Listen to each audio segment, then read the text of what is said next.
The warning lights came too late. Captain Marcus Chen barely had time to reach for the emergency beacon before the electromagnetic pulse hit his cargo hauler like a hammer. Every system went dark. The engines died. The lights flickered once and surrendered to blackness. In the sudden silence of dead machinery, Marcus could hear only his own breathing and the distant creaking of the hull. He had been hauling medical supplies through the Viridian sector, a routine run he had made 100 times before. The route was safe, well-patrolled, and boring. That was exactly how Marcus liked it. At 53 years old, he had spent 30 years moving cargo across the galaxy. He had survived 2 ship malfunctions, 1 asteroid collision, and a rather embarrassing incident involving expired rations and 3 days in a medical bay. He was not a hero. He was not a soldier. He was just a man who moved boxes from one place to another and tried to get home to his daughter on Earth every few months.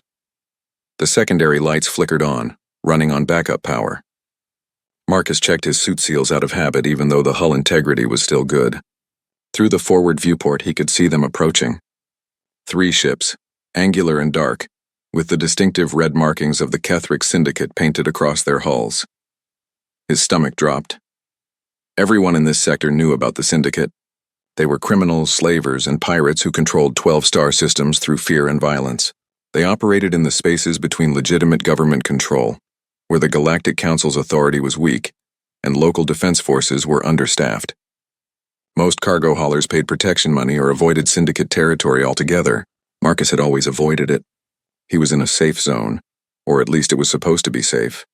The lead ship moved closer, and Marcus watched as a docking tube extended toward his hull. He considered resisting, but what could he do? His ship was dead. He had no weapons beyond a small pistol locked in his cabin safe, and that would be useless against armed boarding parties. The Syndicate did not have a reputation for accepting surrender gracefully, but they also did not usually kill people who cooperated. The docking tube connected with a heavy clang that echoed through the ship.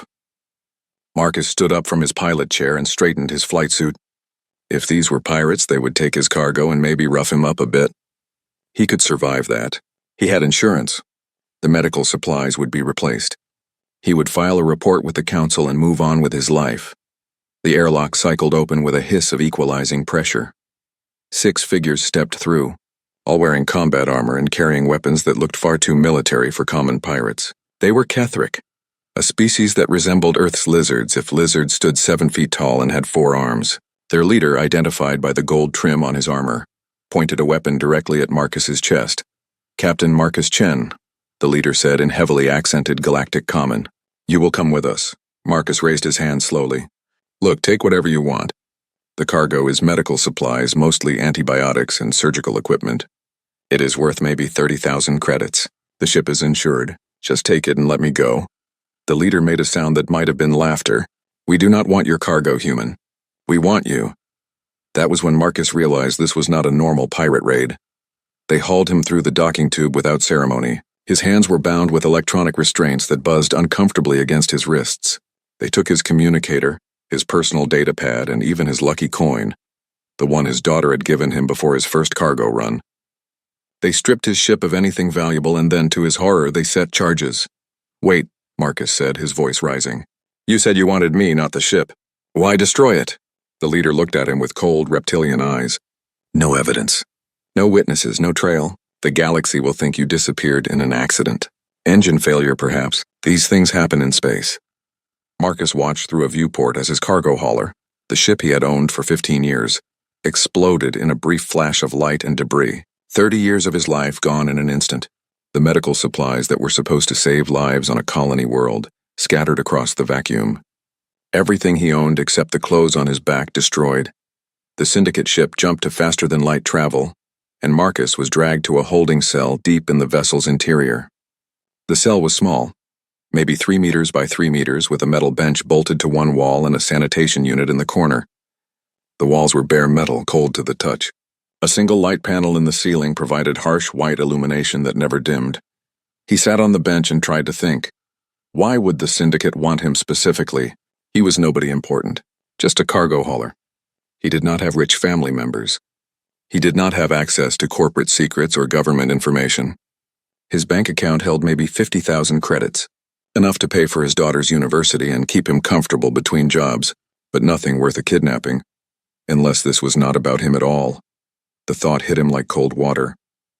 This was about Earth. The syndicate was going to ransom him.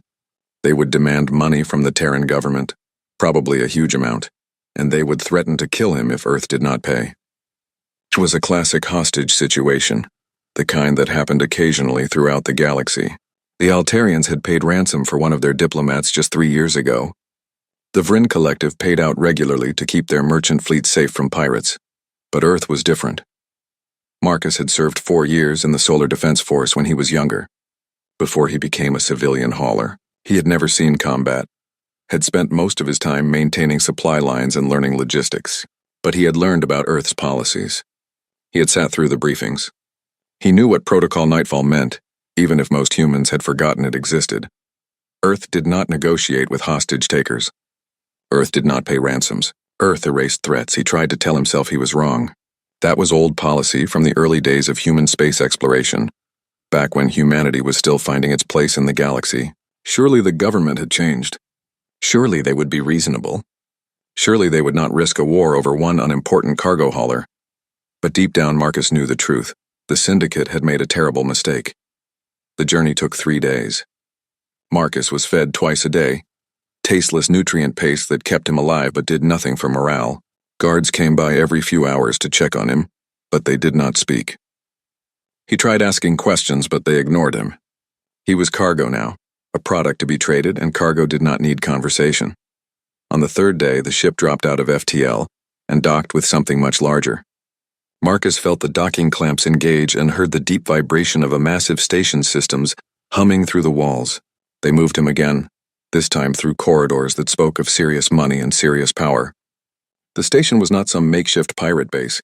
This was a fortress with heavy blast doors, automated defense turrets, and shield generators that hummed with barely contained energy. They brought him to a large chamber that looked like a throne room from an ancient Earth story. The walls were decorated with trophies from 100 different species, weapons and armor and flags taken from defeated enemies. At the far end of the room, sitting on a raised platform, was Overlord Threx. Marcus had heard of Threx. Everyone in this part of the galaxy had heard of Threx. He was the leader of the Kethric Syndicate, a criminal who had built an empire on suffering and fear. He was 8 feet tall. His scales were a deep black that seemed to absorb light, and his forearms each ended in claws that could tear through metal. He wore armor decorated with precious metals and gems looted from 1,000 raids. Threx looked down at Marcus with eyes that showed no emotion except mild curiosity. "The human," Threx said, his voice deep and resonant. "Captain Marcus Chen, age 53, 1 daughter, attending university on Earth. Former military logistics officer, now independent cargo hauler. Net worth approximately 50,000 credits. No political connections. No corporate ties. No special skills. Completely unremarkable in every way." Marcus said nothing. His mouth was dry. "Do you know why you are here?" Threx asked. "You are going to ransom me," Marcus said quietly. Threx laughed, a sound like grinding rocks. "Very good, yes. We have sent our demands to Earth through official Galactic Council channels. 500 million credits and exclusive mining rights to 3 of your colony worlds. Very reasonable, considering how much humans value their own people." "They will not pay," Marcus said. Threx leaned forward. "Oh, they will pay. We have studied your species extensively. We know how you operate. You are traders, negotiators, and diplomats. You avoid conflict whenever possible. You will negotiate. You will reduce our demands to something more manageable, and you will pay. This is how civilized species handle these situations." Marcus looked up at the crime lord and felt a wave of something between pity and terror. "You do not understand humans at all." "I understand economics," Threx replied. "Your government will do the math. 500 million credits is expensive, but it is cheaper than a war. 3 mining colonies are valuable, but your species controls dozens of worlds. They will pay because it is the logical choice. They have 30 standard days to comply." They dragged Marcus to his new cell, this one even smaller than the last. It had a narrow bed, a toilet, and nothing else. A camera watched him from the corner, its red light blinking steadily. He sat on the bed and put his head in his hands. 30 days. In 30 days, the Syndicate would realize Earth was not going to pay. They would realize they had miscalculated. And then they would realize what was coming. Marcus had tried to warn them, but criminals who built empires on violence did not listen to warnings from their victims. Threx thought he understood humanity because he had read reports and studied economic data. He thought humans were merchants and traders who calculated every decision based on profit and loss. He did not understand that humans calculated differently. Every species in the galaxy had their own approach to hostage situations. The Altarians negotiated because they valued every individual life and believed in redemption. The Vryn paid quickly because they were wealthy and viewed it as a simple transaction. The Centauri sent lawyers and argued for years because they loved legal battles more than they valued time. Humans had a different approach, one forged in Earth's bloody history. They did not pay ransoms because paying encouraged more hostage-taking. They did not negotiate because negotiations showed weakness. Instead, they eliminated the threat so completely, so overwhelmingly, that no one would ever try again. Marcus knew what was coming. He had seen the contingency plans during his military service. He had heard the stories from older veterans about the one time Earth had activated Protocol Nightfall during the colony wars. An entire pirate fleet had captured a civilian transport with 300 humans aboard. Earth's response had been to send the full Solar Defense Fleet, a military force that the galaxy barely knew existed. They had destroyed the pirates, every ship, every base, and every known associate. It had taken 4 days. No survivors. The galaxy had called it excessive. Earth had called it necessary. That was 70 years ago, and no one had taken a human hostage since. Until now. Marcus lay down on the narrow bed and stared at the ceiling. He thought about his daughter, Sarah, who would be starting her final year of university. She wanted to be a doctor, following in her mother's footsteps. His wife had died 10 years ago, cancer, and Sarah was all he had left. He wondered if he would ever see her again. He wondered how many people would die because the syndicate had been stupid enough to take one unimportant cargo hauler hostage. The days began to pass in uncomfortable sameness. Marcus was fed, monitored, and ignored. Sometimes guards would come and move him to another room where cameras recorded messages that would be sent to Earth. They made him read statements about his treatment and his health. They made him beg for his government to pay the ransom. Marcus read the words they gave him, but his heart was not in it. He knew Earth would not respond. Not yet. On the 10th day, Threx visited his cell. The crime lord had to duck to fit through the doorway, his massive frame filling the small space. "Your government has not responded to our messages," Threx said, his tone still confident but with an edge of annoyance. "This is part of their negotiating strategy, yes? They want us to think they do not care to lower our price. It is clever, but it will not work. We are patient." Marcus looked up from his bed. "Let me go, please. You can still walk away from this." Threx made that grinding laugh again. "Walk away? From 500 million credits? I think not, human. Your government will pay. They always do. Every species pays." "Earth is not every species," Marcus said quietly. "No," Threx agreed. "You are weaker than most. You have been in the Galactic Council for 200 years and have never once engaged in military action. You are merchants and engineers, nothing more. This makes you predictable." Marcus closed his eyes. "You really do not understand." "I understand perfectly," Threx said. "In 20 days, if we have not received payment, we will increase the pressure. We will hurt you, just enough to prove we are serious. We will send the recordings to Earth. They will pay. They have no choice." The crime lord left and Marcus was alone again. He tried to sleep, but sleep did not come easily. Instead, he lay in the darkness and counted down the days. He thought about Sarah, about his destroyed ship, about the medical supplies that never reached their destination. He thought about the syndicate and all the people they had hurt over the years. Most of all, he thought about what was coming, because Earth was not ignoring the syndicate's demands. Earth was preparing. Somewhere out there, in the vast darkness of space, human ships were moving. Orders were being given. Weapons were being loaded. The Solar Defense Force was waking up from its long sleep. And when it arrived, there would be no negotiations, no mercy, and no survivors. Marcus knew he should feel afraid. But instead, he felt something else. Sadness, maybe. Regret.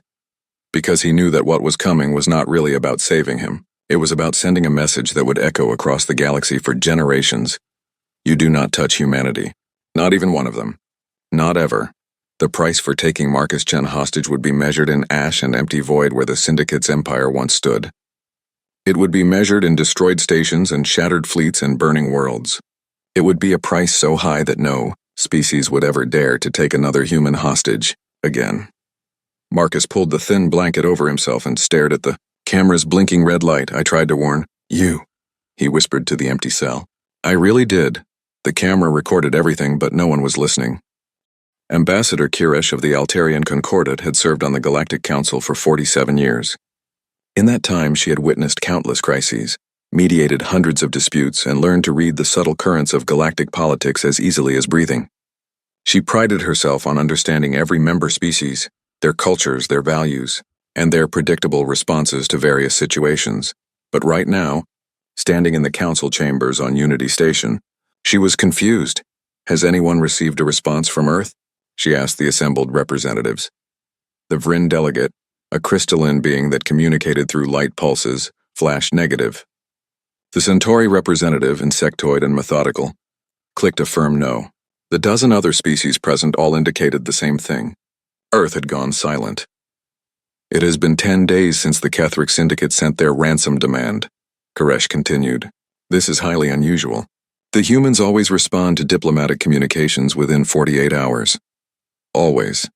It is one of their most reliable qualities. Perhaps they are negotiating privately, suggested the Vryn delegate. Hostage situations are delicate. They may not wish to conduct diplomacy in public forums. Kiresh had considered that possibility, but it did not feel right. She had tried to reach Earth's Council representative, Ambassador James Okafor, through every available channel. His office did not respond. His personal communicator went to an automated message. Even informal back channels, the kind that always worked for urgent matters, returned nothing but silence. More disturbing were the other reports coming in.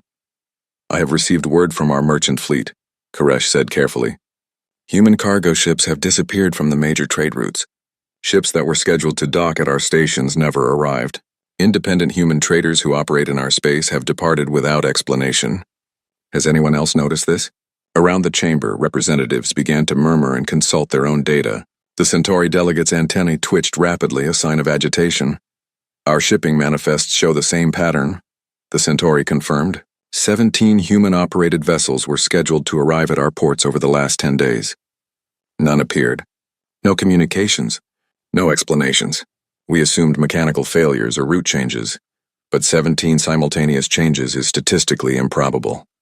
The Vryn delegate pulsed a deep blue, indicating concern. Our intelligence services report that human colony worlds have ceased responding to routine communications.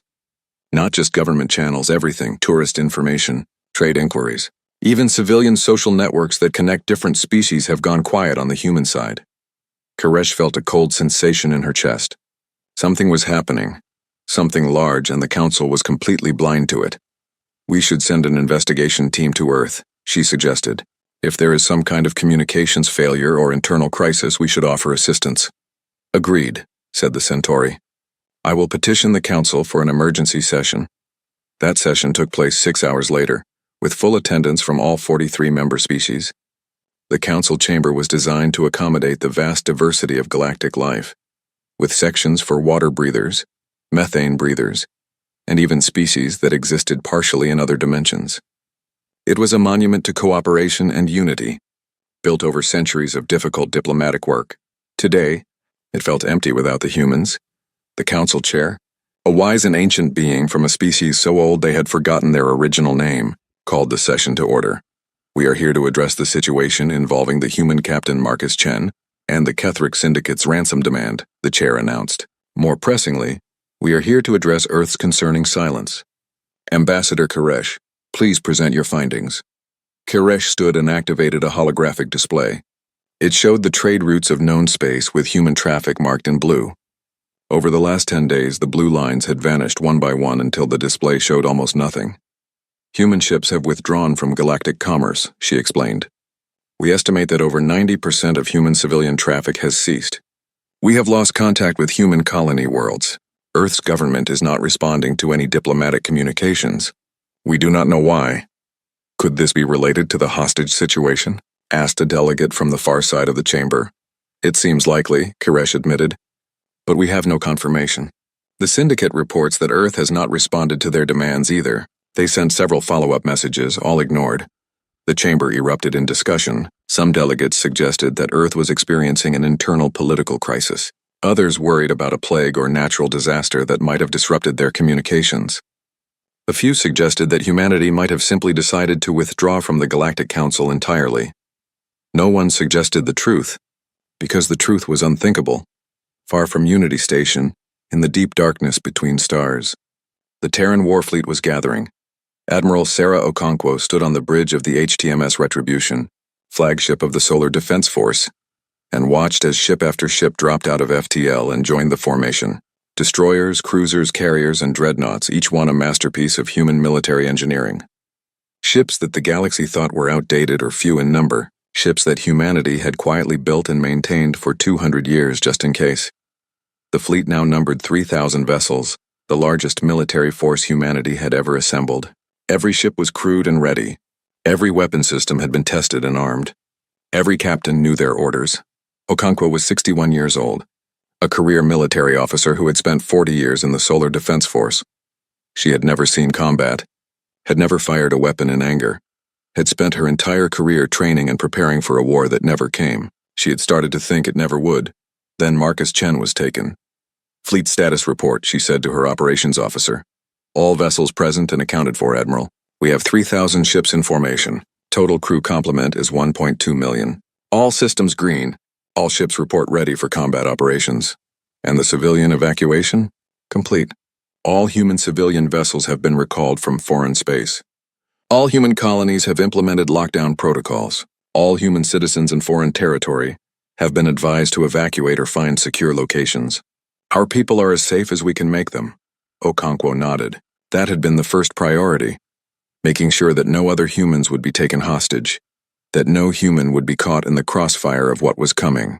It had taken 10 days to pull everyone back, to empty the trade routes and close the borders. 10 days of silence while the galaxy wondered what was happening. Now they would find out. Communications: send a message to Unity Station, encrypt it with Council security protocols. Address it to the full Council membership. "Ready, Admiral." Okonkwo took a breath.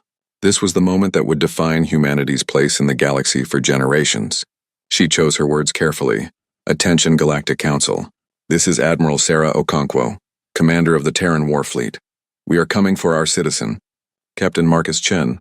All species are advised to evacuate the following sectors immediately." She read off 47 sector designations, a massive chunk of space that encompassed all of Syndicate territory and everything surrounding it. "You have 48 hours to comply. Any vessels remaining in the designated sectors after that time will be considered hostile and dealt with accordingly. This is not a negotiation. This is a warning. Earth out." The message was sent, traveling through the galactic communications network at faster than light speeds. In minutes, it would reach Unity Station. In hours, every government in the galaxy would know. "Helm, plot a course to the Kethric home system. Maximum military speed. We jump in 30 minutes. "Yes, Admiral." Okonkwo turned to her tactical officer. "Are the planet crackers armed?" "Yes, ma'am. All 12 vessels carrying planetary bombardment weapons are ready. The relativistic kill vehicles are loaded. The Star Killer is standing by, though I hope we do not need it." "So do I," Okonkwo said quietly. "But we will use whatever is necessary. Our orders are clear. We retrieve Captain Chen. We eliminate the Syndicate completely." The tactical officer hesitated. "Ma'am, the Syndicate controls 47 sectors. They have over 200 military vessels. They have billions of people under their control. Are we really going to destroy them?" Okonkwo finished. "Yes, every military asset, every armed station, every stronghold. We will give civilians time to evacuate, but the Syndicate itself will cease to exist. Those are our orders directly from the Prime Minister, and approved by the full Terran Senate. This is Protocol Nightfall."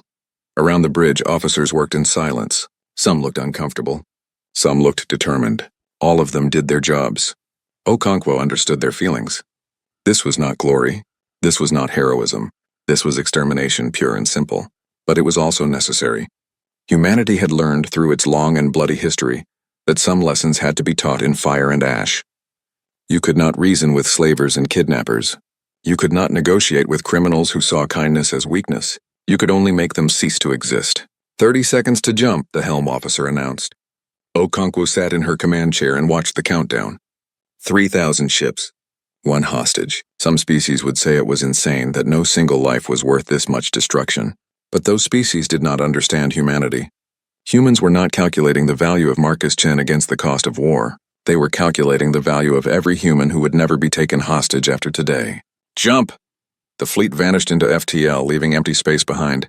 Back on Unity Station, chaos erupted. Ambassador Koresh listened to the human message 3 times, unable to believe what she was hearing. 47 sectors. Military fleet. Not a negotiation. They are going to war, the Centauri delegate said, his voice hollow with shock. Over one hostage. One single individual. They are going to start a galactic war. We must stop them, another delegate shouted. We must send peacekeepers. We must negotiate. With who? Koresh asked quietly. The humans are not answering our calls. The Syndicate is a criminal organization that operates outside Council authority. What exactly are we supposed to do? The Council chamber descended into argument. Some species demanded that Earth be sanctioned immediately. Others insisted that the Syndicate was the real enemy, and that the Council should support human military action. A few suggested evacuating the designated sectors as the humans had ordered. While they argued, the first reports came in. Human ships had appeared at the edge of Syndicate space. The Kethric Syndicate, confident in their military strength, had sent a response fleet of 200 vessels to intercept them. It was a strong force, well-armed and experienced in combat. The Syndicate had been fighting and winning battles for generations. The battle lasted 11 minutes. The reports that reached Unity Station were fragmentary and confused. Witnesses spoke of weapons they had never seen before, of human ships moving faster than should be possible, of defensive shields that seemed to absorb unlimited damage. The Syndicate fleet had fought bravely, but bravery meant nothing against overwhelming technological superiority. Not a single Syndicate ship survived, 200 vessels destroyed, thousands of Kethric warriors dead. The entire engagement had been so one-sided that some observers thought they had hallucinated the battle. By the ancestors, Koresh whispered. What have the humans been building? The Vryn delegate pulsed a bright, fearful yellow. We thought we knew them. We thought they were merchants and engineers. We thought they were peaceful. They are peaceful, Koresh said softly, until you take one of them. Then they become this. More reports flooded in. Human ships were moving through Syndicate space in organized formations, targeting military and industrial assets with frightening precision. They were not attacking randomly. They were not killing indiscriminately. They were methodically dismantling the Syndicate's ability to make war. Shipyards were destroyed. Weapons factories were obliterated. Military installations were reduced to rubble. Every target was given 30 minutes warning to evacuate civilians before the bombardment began. The humans were not monsters. They were not committing genocide. They were erasing an empire. On Kethric Prime, deep in the heart of Syndicate territory, Overlord Threx finally understood his mistake. He sat in his command center watching reports of the human fleet's approach. His advisors were screaming, panicking, suggesting strategies that all sounded like different flavors of suicide. His fleet was gone. His defenses were crumbling. The humans were coming, and they were not coming to negotiate. Send a message to Earth, Threx ordered. Tell them we surrender. Tell them they can have the human back. Tell them we made a mistake. We have been sending messages for 6 hours, his communications officer replied. They are not responding. They are just destroying everything in their path. Threx felt something he had not experienced in decades. Fear. Real, cold, primal fear. He had built his empire on the principle that violence could solve any problem. He had crushed rivals, destroyed enemies, and terrorized populations into submission. He was the apex predator of this region of space, the being that others feared. Now he understood what it felt like to be prey. Prepare my personal dreadnought, he said. Load it with everything valuable. We are leaving. Where will we go? An advisor asked. Anywhere the humans are not, Threx replied. In his cell, Marcus Chen sat on his narrow bed and listened to the sounds of panic echoing through the station. Guards ran past his door. Alarms blared. Someone was screaming orders in Kethric language. Marcus knew what the sounds meant. Earth had arrived. He stood and walked to the door of his cell. It was still locked, still guarded, but the guard outside looked terrified. Marcus could see it in the way the Kethric scales had paled, the way his weapon trembled in his hands. You should run, Marcus said through the small window in the door. Leave the station. Get as far away as you can. The guard stared at him. Your people are monsters. No, Marcus said sadly. We are just very, very serious about protecting our own. I tried to warn you. I tried to warn Threx. None of you would listen. The guard fled, leaving his post, abandoning his duty in favor of survival. Marcus sat back down on his bed and waited. He did not have to wait long.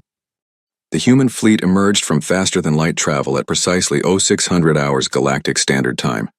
3,000 warships appeared in the Ketheric home system, like ghosts materializing from the void. They did not come in peace and they did not come to talk. Admiral Okonkwo watched the tactical display as her fleet assumed attack formation. The Ketheric home system was heavily fortified, with defense platforms, minefields, and automated weapons satellites protecting the 3 inhabited planets. On paper, it looked impregnable. The Syndicate had spent generations building these defenses, certain that no enemy would dare to attack them at home, but the Syndicate had never faced humanity at war. "All ships report ready, Admiral," her operations officer said. "Weapons hot. Shields at maximum. All fighter wings prepared for launch. Commence Operation Ashfall," Okonkwo ordered. "First wave, eliminate the orbital defenses. Second wave, target the military installations on the surface. Third wave, stand by for ground assault if needed. Rules of engagement remain in effect. 30-minute warning for civilian evacuation. No strikes on residential areas. No chemical or biological weapons. This is a precision operation." "Acknowledged, Admiral." The first wave of human ships moved forward, and the Ketheric defense systems opened fire. Plasma bolts, missiles, and directed energy weapons lit up space in a brilliant display of destructive power. It was impressive. It was overwhelming. It was completely ineffective. Human shield technology had advanced far beyond what the galaxy knew. While other species had focused on trade and diplomacy for 200 years, humanity had been quietly preparing for war. They had studied every conflict in recorded history, analyzed every weapon system, and developed countermeasures for threats that did not even exist yet. The Syndicate's weapons splashed harmlessly against energy barriers that bent physics itself. Then humanity returned. Fire. The difference was immediate and terrible. Human weapons, refined and perfected over centuries of theoretical development, tore through Ketheric shields as if they were paper. Defense platforms exploded in brilliant flashes. Weapons satellites disintegrated into clouds of debris. The mighty fortress that had protected the Ketheric home system for generations fell in less than an hour. On the surface of Ketheric Prime, alarms blared in every city. The civilian population, numbering in the billions, stared up at the sky and watched their defenses die. They had been told their military was invincible. They had been told no enemy could reach them. They had been told wrong. Human ships moved into low orbit, positioning themselves over military bases, weapons factories, and government installations. Then they began broadcasting on all frequencies in every known language, including Ketheric. "Attention, population of Ketheric Prime. This is the Terran War Fleet. The following military installations will be destroyed in 30 minutes. All civilians in the designated zones must evacuate immediately. We repeat, you have 30 minutes to evacuate. This is your only warning," panic erupted. Millions of Ketheric civilians fled from military zones, clogging the roads and transit systems. Some believed the warning. Others thought it was a trick, a way to spread chaos. But enough believed it that the exodus began. True to their word, exactly 30 minutes later, the bombardment commenced.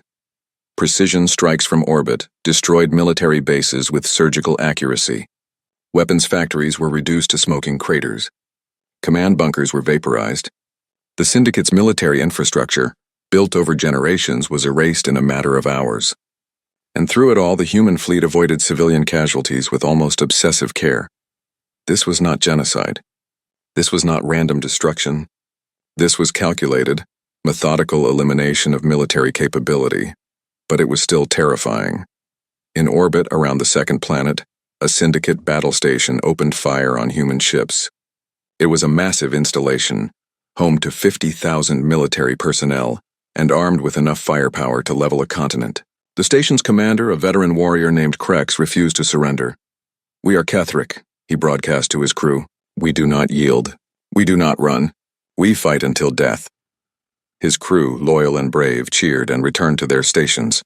The human response was swift. A single ship, the destroyer HTMS Relentless, broke from formation and approached the battle station. It was tiny compared to the massive Ketheric installation, like a child facing an adult. The battle station opened fire with everything it had. The human destroyer's shields held. Then the Relentless fired a single shot. The weapon was something new, something the galaxy had never seen. It was called a disruption lance, and it worked by creating a localized collapse in the fundamental forces that held matter together. The beam hit the battle station's power core, And for a brief instant, the strong nuclear force stopped functioning in a sphere 50 meters wide. The power core, unable to hold itself together, released all of its energy at once. The battle station exploded with the force of a small star.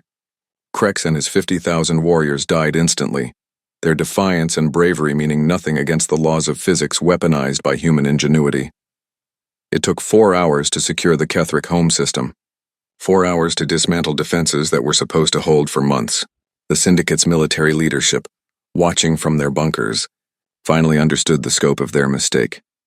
Overlord Threx, already on his personal dreadnought and fleeing the system, received constant updates on the disaster. His empire was falling apart. His fleet was destroyed. His defenses were gone. Everything he had built over 30 years of ruthless conquest was being torn down in a single day. "Where is the human hostage?" he demanded. "We need to trade him. Offer him back to them. Make them stop." His second-in-command, a scarred veteran named Vresh, shook his head. "My lord, we have been trying to contact them for hours. They do not respond. They are not here to negotiate. They are here to destroy us. Then we run," Threx said. "We run until they stop chasing us." But running required time, and time was something the Syndicate no longer had. Deep in the bowels of Kethric Prime Station, Marcus Chen sat in his cell and felt the vibrations of distant explosions through the walls. The station was under attack, or at least that was his guess. He had lost track of time hours ago, lost in the monotony of imprisonment and the growing sounds of chaos outside. Then the door to his cell opened. Marcus looked up, expecting guards or maybe Threx himself.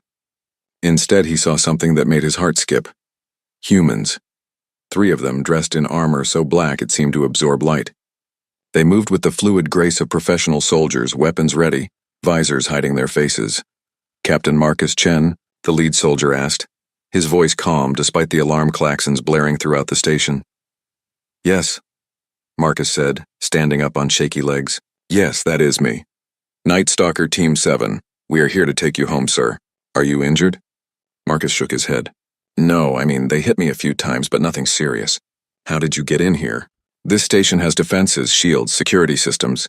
The soldier's tone carried a hint of dark humor. "Yes, sir, it did. Past tense. We bypassed the shields with a phase array that your tax dollars helped develop. The security systems were good, but our AI was better. As for the defenses, well, the fleet is handling those. We need to move, sir." "Can you walk?" "I can run if I have to," Marcus said. "Good. Stay between us, keep your head down, and do exactly what we say. We have a shuttle waiting." They moved through the station like ghosts, encountering no resistance. Later, Marcus would learn that the Night Stalkers had infiltrated the station using stealth technology that bent light and fooled sensors. They had walked past dozens of guards who never knew they were there. By the time anyone realized humans were inside, Marcus was already gone. The extraction took 12 minutes from door breach to shuttle launch. Marcus sat in the shuttle's passenger bay, strapped in and struggling to process what was happening. Through the viewport, he could see the Terran warfleet in all its terrible glory. Thousands of ships all around the station, all bristling with weapons. "Dear God," Marcus whispered. "They actually did it. They brought the entire fleet." "Not the entire fleet, sir," one of the Night Stalkers corrected. "This is about 60%. The rest are securing our territory and protecting Earth. But yes, sir, we came for you. We came for all of you, but right now you are the only one who needed rescuing." The shuttle docked with the HTMS Retribution, and Marcus was escorted to the medical bay. Doctors checked him over, treated his minor injuries, and declared him healthy. Then they brought him to the bridge. Admiral Okonkwo was waiting. She was a tall woman with gray hair cut military short and eyes that had seen too much. She looked at Marcus with an expression that was part relief and part something else. Determination, maybe, or sorrow. "Captain Chen," she said, extending her hand. "Welcome aboard. I am Admiral Sarah Okonkwo, commander of the Terran Warfleet." Marcus shook her hand, feeling dazed. "Admiral, I do not know what to say. Thank you. Thank you for coming for me." "We came for you," Okonkwo agreed. "But we are not done yet. Come look at the display." She gestured to the main view screen, which showed a tactical map of Syndicate space. Red markers indicated Syndicate assets. As Marcus watched, those red markers began to disappear one by one, replaced by gray markers indicating destroyed targets. "What are you doing?" Marcus asked, though he already knew. "We are eliminating the Syndicate," Okonkwo said simply. "Every military asset, every stronghold, every base, every ship. We are giving civilians time to evacuate, but the syndicate itself will cease to exist. We are doing this because of what they did to you, but more importantly, we are doing this so that no one ever tries it again. Marcus felt sick. Admiral, I am just one person. I am not worth this. I am not worth a war. Okonkwo turned to face him fully. Captain Chen, do you know how many humans have been taken hostage since we joined the Galactic Council? Marcus shook his head. None, Okonkwo said. Not one in 200 years. Do you know why? Because 70 years ago, a pirate fleet made the mistake of taking human hostages. Earth responded by destroying that pirate fleet so completely that the galaxy learned a lesson. For 70 years that lesson held. Until now.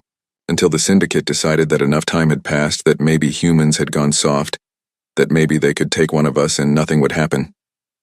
She leaned closer. We are not doing this just for you, Captain. We are doing this for every human who will never be taken hostage after today. We are doing this so that our children and grandchildren can travel the galaxy safely. We are doing this because some lessons have to be taught in fire.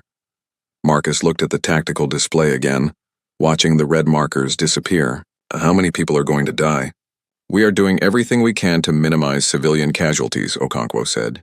Every strike is preceded by evacuation warnings. We are not targeting residential areas. We are not using weapons of mass destruction. But yes, people will die. Syndicate military personnel. People who chose to be part of an organization that profits from suffering. I will not apologize for that. On the view screen, a massive Syndicate fortress station exploded in a bloom of fire and debris. The Syndicate has controlled 47 sectors for 3 generations, Okonkwo continued. In that time, they have enslaved millions. They have killed anyone who opposed them. They have built an empire on fear and violence. The Galactic Council did nothing because the Syndicate operated in lawless space beyond Council authority. We are doing what the Council should have done decades ago. Marcus wanted to argue, wanted to say that there must be another way, but he could not find the words. He had seen what the Syndicate was. He had been their prisoner. He knew what kind of people ran that organization. What about Overlord Threx? Marcus asked. He is running, Okonkwo said. We are tracking his ship. He will not escape. As if on cue, the tactical officer spoke up. Admiral, we have a location on Threx's dreadnought. It is at the edge of the system preparing to jump to FTL. Send the destroyer squadron, Okonkwo ordered. I want him stopped before he can escape. Yes, Admiral. 3 human destroyers broke from the fleet formation and accelerated toward the edge of the system. They moved faster than should have been possible, crossing the distance in minutes rather than hours. Threx's dreadnought, massive and powerful, opened fire on them with every weapon it had. The destroyers barely slowed down. They surrounded the dreadnought and then they waited. The human fleet commander opened a channel. Overlord Threx, you are ordered to surrender your vessel and submit to arrest. Threx's response was immediate and desperate. I surrender. I will tell you everything. The names of my associates, the location of hidden bases, trade routes, contacts. I have information worth millions. I can help you destroy what remains of the Syndicate. There was a pause on the human channel. Then the destroyer commander spoke again, his voice cold. We do not want your surrender. The 3 destroyers fired simultaneously. Disruption lances hit the dreadnought from 3 different angles, and the ship that had been Threx's pride and power simply ceased to exist. The explosion lit up space like a brief new star. No trial, no imprisonment, no second chances, just ash. Marcus turned away from the view screen. He felt a strange mix of emotions.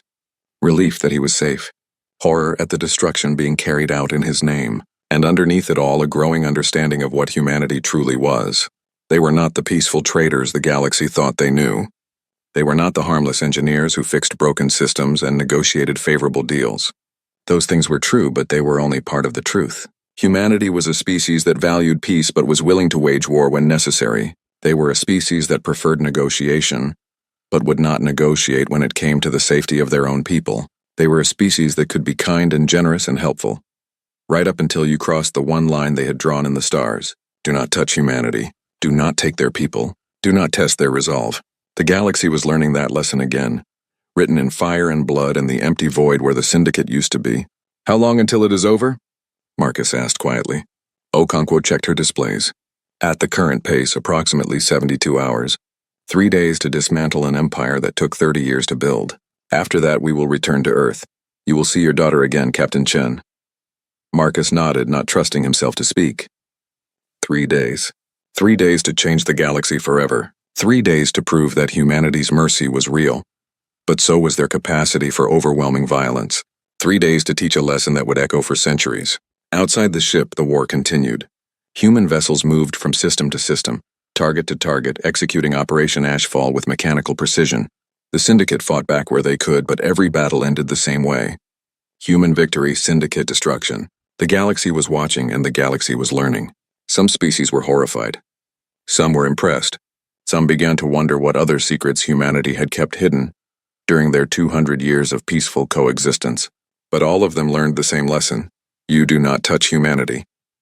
Not even one of them, not ever. Because if you do, they will turn your entire empire to ash, and they will not lose a single night's sleep over it.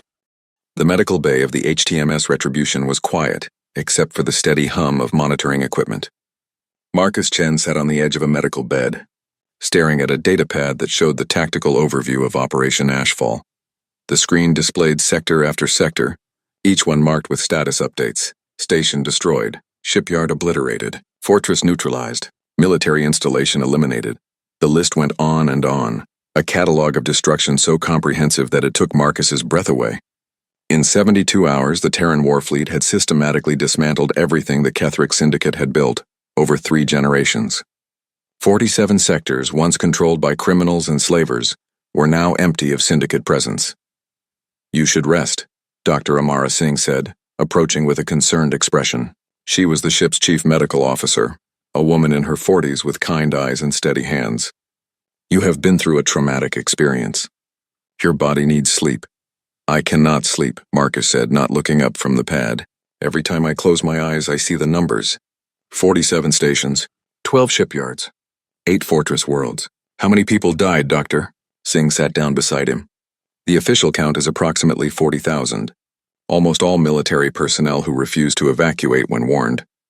Civilian casualties were minimal, maybe 300, mostly from evacuation accidents that we could not prevent. It could have been much worse. 40,000, Marcus repeated. 40,000 people are dead because someone decided to kidnap me. How am I supposed to live with that? You are not responsible for what the Syndicate did, Singh said firmly.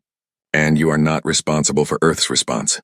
The Syndicate chose to take you hostage. Earth chose to respond with overwhelming force. Those were their decisions, not yours. Marcus finally looked at her. But it was for me. All of this death and destruction, it was to save one unimportant cargo hauler. No, Admiral Okonkwo said, entering the medical bay. She had been listening from the doorway. It was not just for you, Captain Chen. How many times do I have to explain this? This was about principle. This was about ensuring that no one ever tries this again. She walked over and stood in front of Marcus, her expression hard but not unkind. Do you know how many people the Ketheric Syndicate enslaved over the last 30 years? Okonkwo asked. According to the data we recovered from their systems, they took over 2 million people from hundreds of different species. They sold them, worked them to death, and disposed of them when they were no longer useful. Do you know how many the Galactic Council rescued? None. 0. The Council passed resolutions and made speeches, but they did nothing. She gestured to the datapad in Marcus's hands. We did something. We freed those slaves. We dismantled an empire built on suffering. And yes, we did it because they took you, but the result is the same. 2 million people will not die as slaves. Millions more will not be taken in the future. Is that not worth something? Marcus wanted to argue, but he could not deny the logic. The Syndicate had been a cancer on the galaxy, and the Galactic Council had been too cautious or too corrupt to remove it. Earth had done what needed to be done, even if the method was brutal. I still wish there had been another way, Marcus said quietly. So do I, Okonkwo replied, surprising him with her honesty. I have been a military officer for 40 years, and I have never fired a shot in anger until 3 days ago. I joined the Solar Defense Force hoping I would never have to use the weapons we built.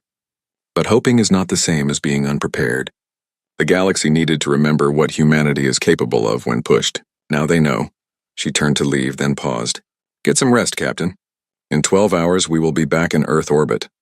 Your daughter is waiting to see you. Sarah, his daughter. The thought of seeing her again gave Marcus a reason to stop dwelling on the horror of the last few days.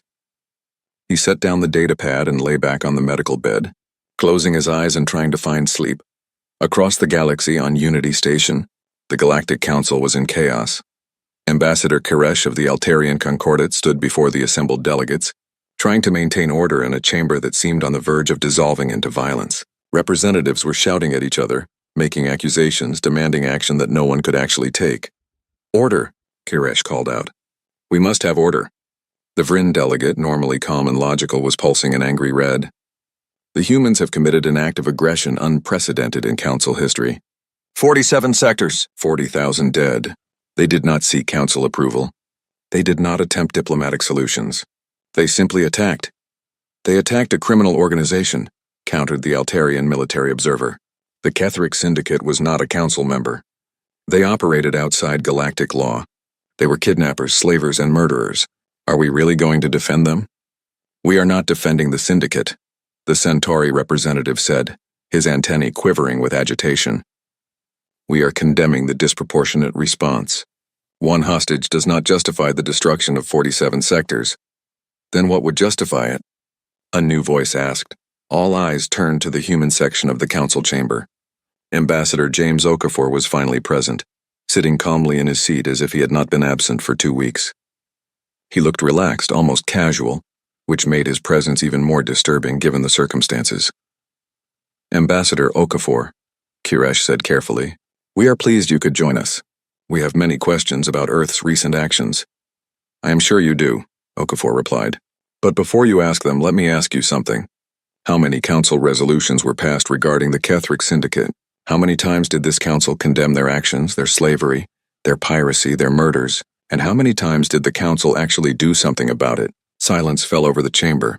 "I will tell you," Okafor continued. "In the last 30 years, the Council passed 43 resolutions condemning the Syndicate. 43 strongly worded documents that accomplished exactly nothing. The Syndicate continued to operate because the Council lacked the will to stop them. Well, Earth had the will. We did what you could not or would not do." The Vryn delegate pulsed angrily. "You did not have the authority to take unilateral military action in Council space." "You are correct," Okafor agreed. "We did not have the authority.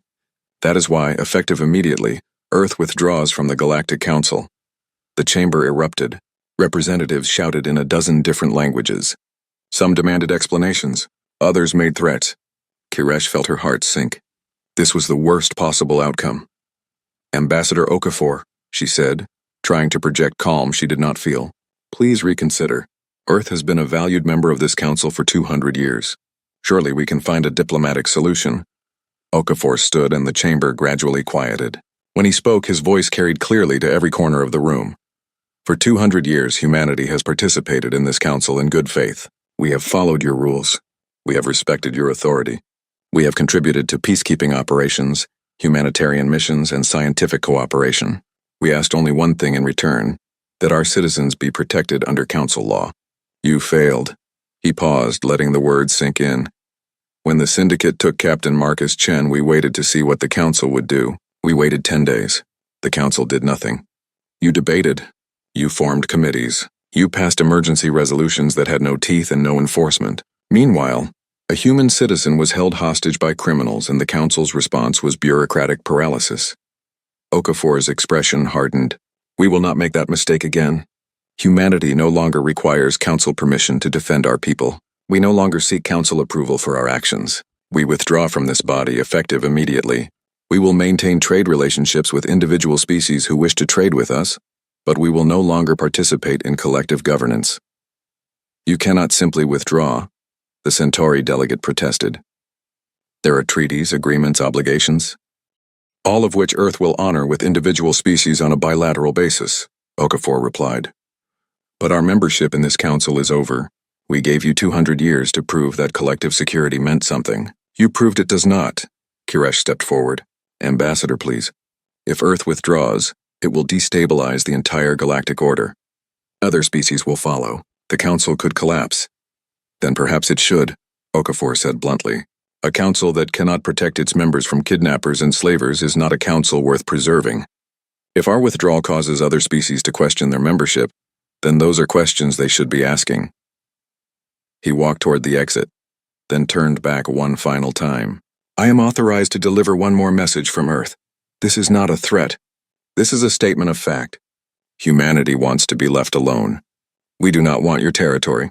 We do not want your resources. We want only to live in peace in our own space. But if any species, any organization, or any individual takes action against a human citizen, our response will be swift and absolute.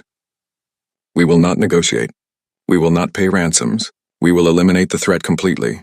What happened to the Ketheric Syndicate will happen to anyone who tests our resolve. He paused at the doorway. We hope it never comes to that. We truly do. But hope is not a strategy. Being prepared is. Humanity is prepared. I suggest the rest of you prepare as well. Then he was gone, leaving the council chamber in stunned silence. On the HTMS Retribution, Admiral Okonkwo received word of Okafor's speech and allowed herself a small smile. Phase 1 of Earth's new doctrine was complete. Show overwhelming force. Make the message clear. Withdraw from ineffective institutions. Now came the harder part. Maintaining the peace without looking weak. Admiral, her communications officer said, we are receiving a transmission from the Ketheric homeworld. It is from the new provisional government.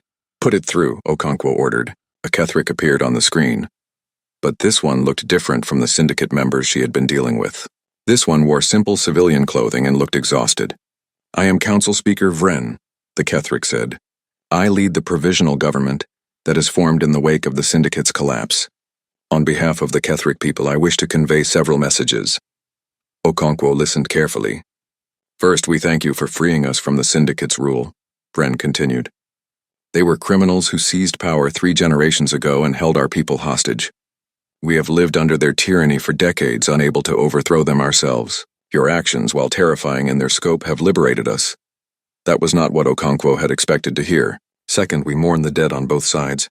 Many Ketheric military personnel died in your assault, and while many of them were loyal to the syndicate, some were simply following orders or protecting their families. We ask that you acknowledge their deaths with respect. We do, Okonkwo said. Every life lost in combat is a tragedy, regardless of which side they fought for. We gave warnings and opportunities to evacuate. Those who died made their own choices, but we do not take their deaths lightly. Vren nodded. Third, we wish to establish diplomatic relations with Earth. Not as enemies, but as a species freed from criminal rule and hoping to rebuild. We have no desire for revenge or retaliation. We only want peace and the chance to create a better government than the one the syndicate provided. Okonkwo considered this carefully.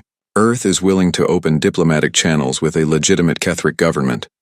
However, we will be watching carefully.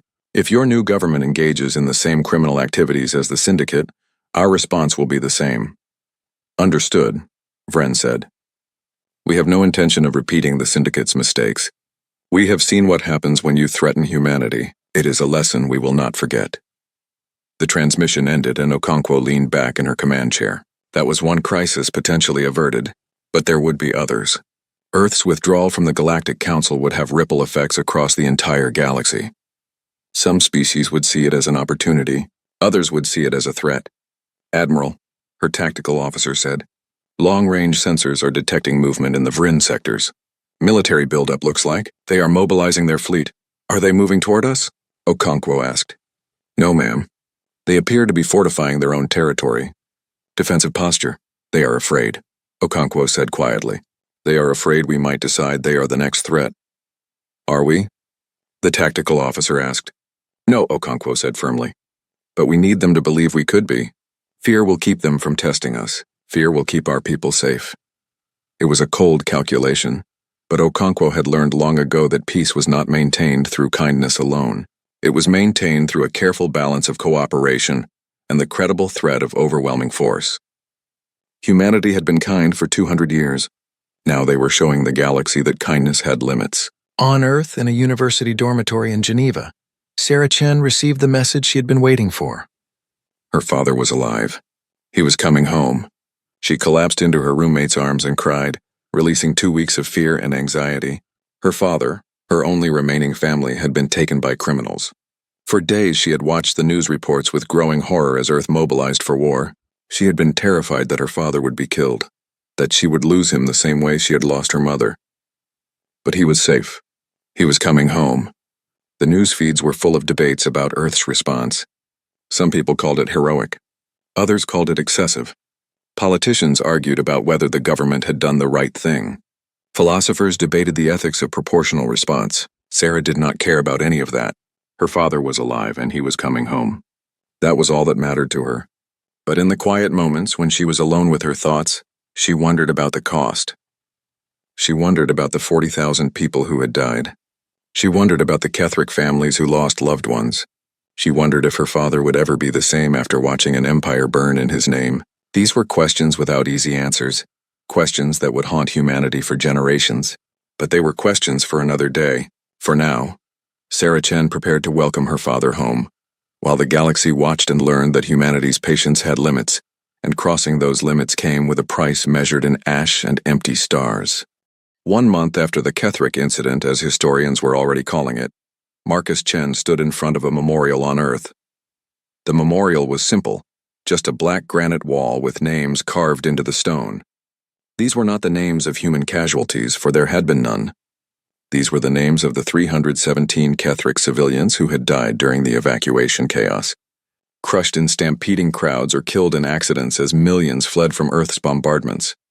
The Terran government had erected this memorial in Geneva, at the base of what used to be the Galactic Council's Earth Embassy. The building was empty now, windows dark, flags removed. But the memorial remained, a reminder that even righteous actions came with costs. Marcus reached out and touched one of the names. Creche infant, age 2 months. A child who never had a chance to grow up because her parents panicked in an evacuation, and she was lost in the chaos. She had not been killed by human weapons, but she was dead because of human actions nonetheless. "You come here often," Admiral Okonkwo said, walking up beside him. She was in civilian clothes today, a rare sight. Her military uniform remained in her quarters most days now that the war was over. "Every day," Marcus admitted. "I read the names. I try to remember that they were real people, not just numbers in a report." "They were real," Okonkwo agreed. She looked at the wall for a long moment. "I authorized the memorial. Some people in government thought it was inappropriate, that it made us look weak or apologetic. I disagreed. We did what we had to do, but we should never forget what it cost." Marcus turned to face her. "Was it worth it, Admiral? All of this destruction, all of these deaths, was it worth it to save one cargo hauler?" Okonkwo was quiet for a while before answering. "Ask me again in 50 years. If no humans have been taken hostage in that time, if our people can travel the galaxy safely, if the lesson we taught actually took hold, then yes, it was worth it. If this happens again, if someone decides to test us again, then no, we failed." She gestured to the memorial. "These people died because the Ketherick Syndicate chose to take you hostage, and because their own government could not protect them from the Syndicate's corruption.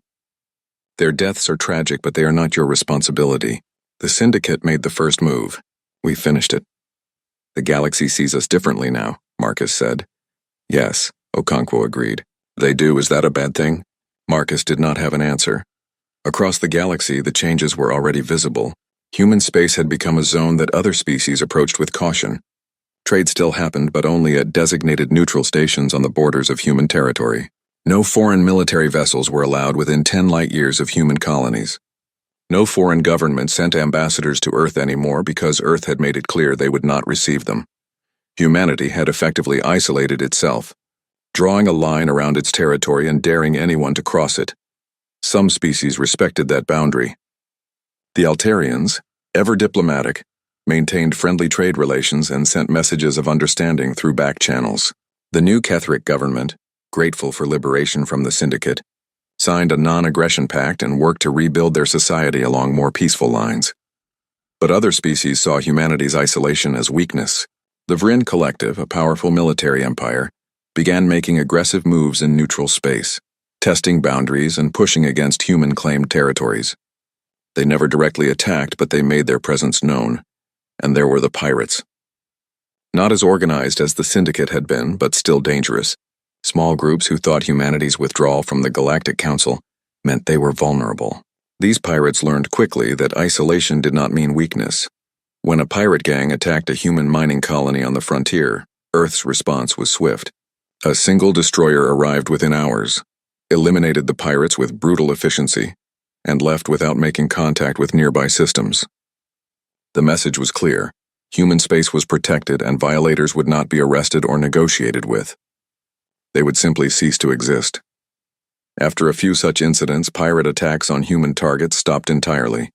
Captain Marcus Chen returned to work 3 months after his rescue. He had been offered retirement with full benefits, a pension, and recognition as a hero. The Terran government wanted to use his story for propaganda purposes, to show the galaxy that Earth protected its citizens. Marcus had refused all of it. Instead, he bought a new cargo hauler with the insurance money from his destroyed ship. He named it the Second Chance and returned to hauling cargo across the galaxy. But this time, he only took contracts that involved humanitarian aid.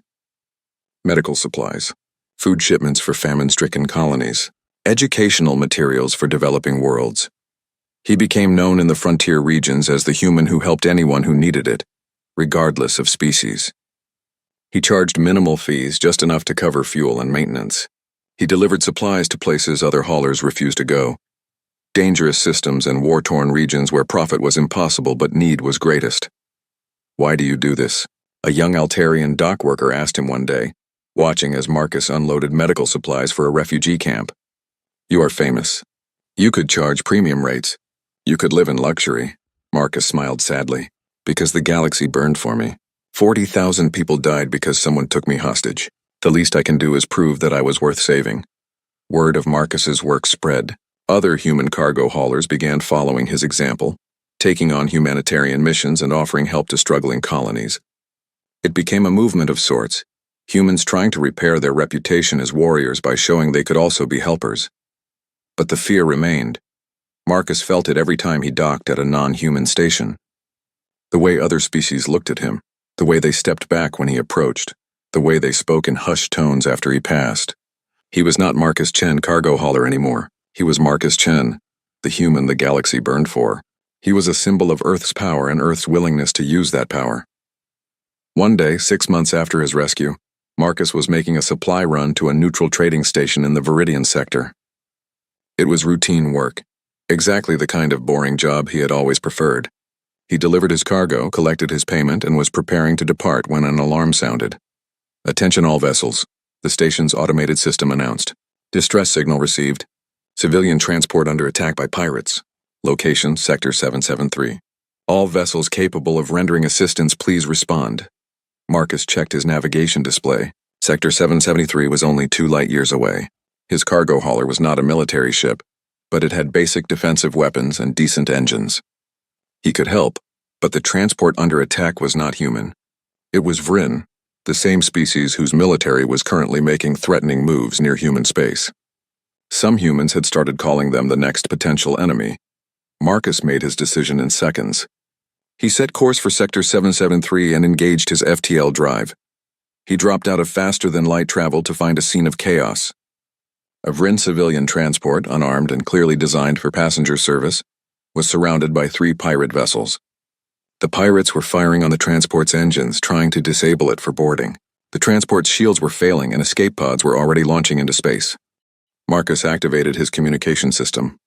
"This is Captain Marcus Chen of Earth. I am here to help. Pirates, break off your attack immediately." The response was immediate. All 3 pirate ships stopped firing and turned toward Marcus's cargo hauler. For a moment, Marcus thought they were going to attack him. Then, without a word, all 3 pirate vessels activated their FTL drives and vanished. They had fled at the mention of his name, at the mention of Earth. Marcus sat in his pilot chair, stunned. He had not fired a single shot. He had not even charged his weapons. The pirates had simply heard Earth and run. The Vrin transport captain contacted him, her voice shaking. "Human vessel, this is Captain Varix of the passenger transport Crystalline Dream. Thank you." "Thank you so much. You saved over 300 lives today. Are you damaged?" Marcus asked, forcing himself to focus on practical matters. "Do you need assistance?" "Our engines are damaged but operational. We can make it to the nearest station. But please allow us to thank you properly. What is your name?" "Marcus Chen," he said, and heard the sharp intake of breath on the other end of the channel. "You are the Marcus Chen?" Varix asked. "The one from the Kethric incident?" "Yes," Marcus admitted. There was a long pause. "Then we owe you even more thanks. Without you, without what your species did, the Syndicate would still be enslaving people. My own cousin was freed from one of their labor camps. She is alive because of what Earth did." Marcus did not know what to say to that. "The galaxy is learning," Varix continued. "Slowly, but we are learning. Some species fear you, but others are grateful. You destroyed an evil that the Council was too weak to fight. That means something." After the communication ended, Marcus sat alone in his cockpit and thought about what had just happened. He had saved lives without firing a shot, simply by being human. The reputation Earth had built, the fear they had instilled, had protected innocent people today. Maybe Admiral Okonkwo had been right. Maybe the lesson was taking hold. On Earth, in the headquarters of the Solar Defense Force, Admiral Okonkwo received daily reports on galactic activity. She monitored ship movements, tracked potential threats, and maintained Earth's defensive posture. It was exhausting work, made more difficult by humanity's isolation. But she also received other kinds of reports. Reports of human cargo haulers helping alien colonies. Reports of human engineers volunteering to repair damaged stations. Reports of human doctors traveling to plague-stricken worlds to offer medical aid. And she received reports of incidents like Marcus Chen's encounter in Sector 773, where human presence alone was enough to deter violence. The doctrine is working, her chief of staff observed, looking at the compiled data. Pirate attacks on human targets are down 98%. Hostage-taking attempts are 0. Criminal organizations are avoiding human space entirely. And the cost? Okonkwo asked. We are isolated, the chief of staff admitted. Trade is down 40% compared to pre-incident levels. Tourism has collapsed. Scientific cooperation with other species is minimal. We have security, but we have lost connection. Okonkwo nodded slowly. That was the price they had chosen to pay. Safety through isolation. Security through fear. It was effective, but it was also lonely. There is something else, her chief of staff said, bringing up a new report. We are seeing an interesting pattern. Several smaller species have been approaching our border stations requesting protection agreements. They are not asking to join any alliance. They are asking if Earth would be willing to defend them if attacked. They want us to be their protectors, Okonkwo said. Yes, ma'am. They have seen what we did to the Syndicate. They figure if they have Earth watching their backs, no one will dare attack them. Okonkwo considered this carefully. It was an opportunity, but also a risk. If Earth started protecting other species, it could lead to entanglements, to obligations, to the kind of galactic politics they had just withdrawn from. But it could also be a way to show that humanity was more than just destructive force. That they could use their power for good. Tell them we will consider protection agreements on a case-by-case basis. Okonkwo decided. No formal alliances. No treaty obligations.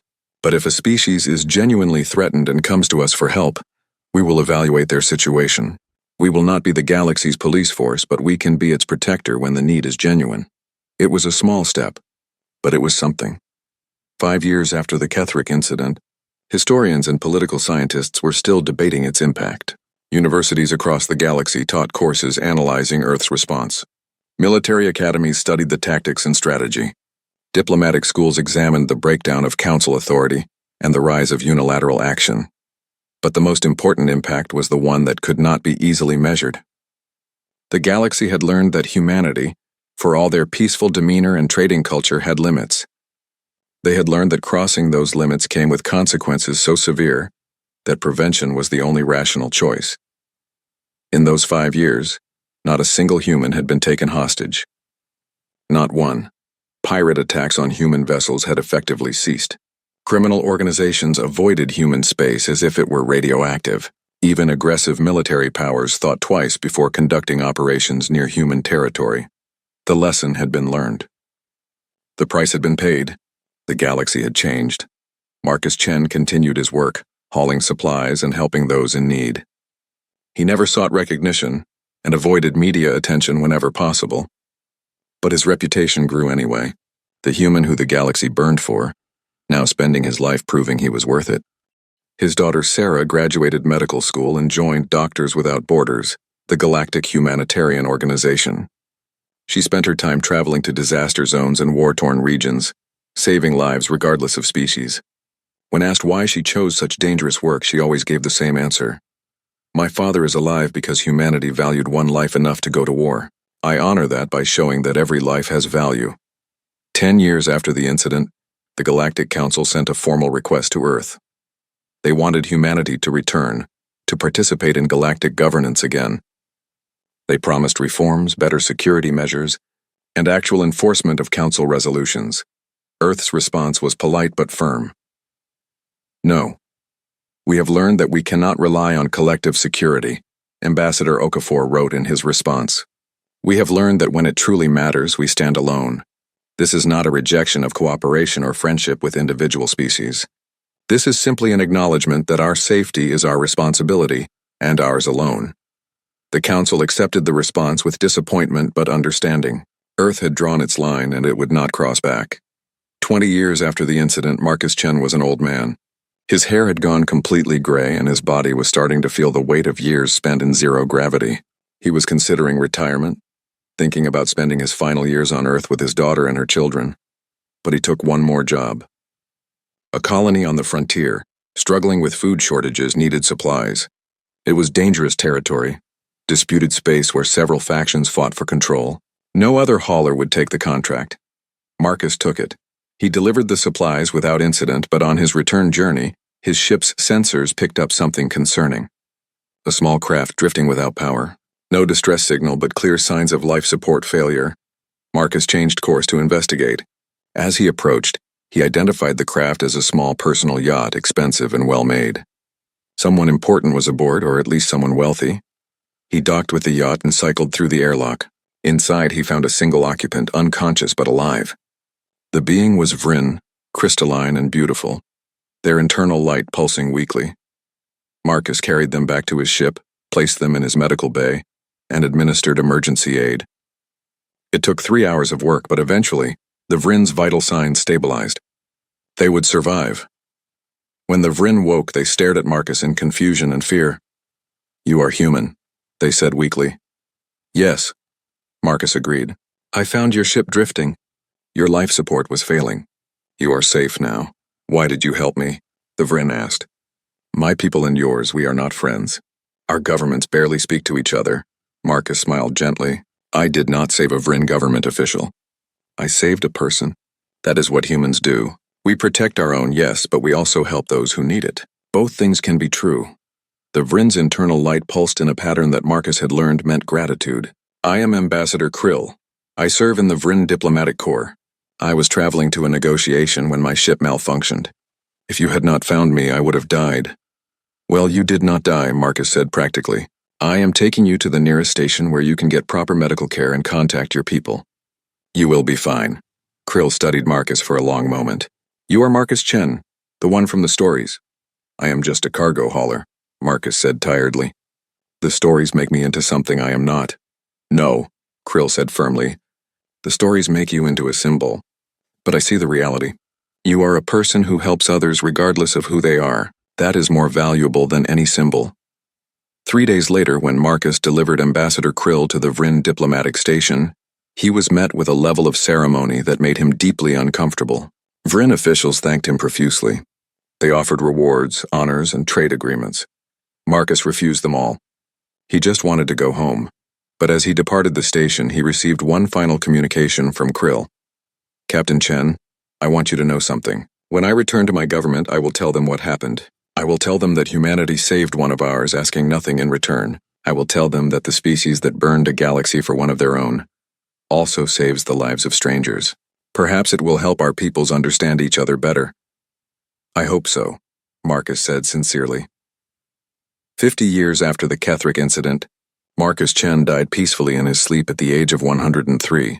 He was surrounded by family, having lived long enough to see his grandchildren grow into adults and start families of their own. His funeral was a small, private affair. He had requested no military honors, no public ceremonies, no grand memorials.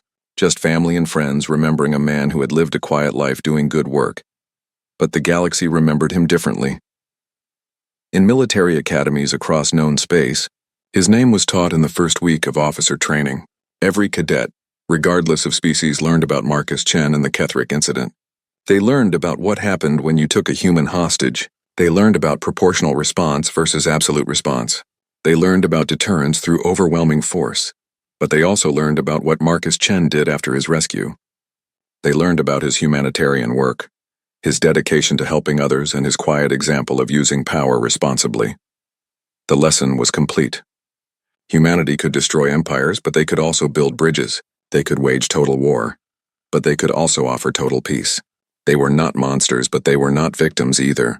They were something more complex, more nuanced, and more dangerous precisely because they understood both sides of that equation. On Earth, in the Terran government archives, a classified document was filed and sealed for future generations. It was titled The Chen Doctrine, Principles of Human Foreign Policy in the Post-Council Era. The document outlined Earth's position clearly. Humanity seeks peace, but prepares for war. We offer friendship, but maintain boundaries. We trade freely, but defend absolutely. We help those in need, but punish those who threaten us. We are not the galaxy's enemy, but we are no longer its dependent. We stand alone, ready to stand with others, but never again subordinate to those who cannot or will not protect us. This is the lesson of Marcus Chen. This is the price we paid and the promise we keep. Touch one of us and face all of us. Respect all of us and find friends for life. This is humanity's choice. The galaxy must make its own. 100 years after the incident, a new generation of humans explored the galaxy. They found a universe that remembered their grandparents' actions. They found species that feared them, species that respected them, and species that wanted to learn from them. And they found, to their surprise, that the galaxy was more peaceful than it had been in centuries. Not because humanity policed it, but because humanity had proven that peace was not weakness, that kindness had limits, and that those who preyed on the innocent would face consequences so absolute that prevention was the only rational choice. The Ketherick incident passed from current events into history, from history into legend. But the lesson remained, carved into the collective memory of galactic civilization like words on a memorial wall. Never mistake kindness for weakness. Never mistake peace for pacifism. And never ever take a human hostage. Because if you do, humanity will turn your empire to ash. Not out of cruelty, but out of certainty. The certainty that it will never happen again. This was the price of one. One human, one life, one moment that changed everything. And in the end, it was a price the galaxy decided was worth paying to learn what humanity truly was. A species that valued every individual life enough to go to war for it, but wise enough to spend the peace proving that war was the last resort, not the first choice. The stars shone on and humanity sailed among them, neither conqueror nor conquered, but something the galaxy had rarely seen before. A species that was both gentle and terrible, kind and unforgiving, peaceful and unstoppable. They were human, and the galaxy would never forget it.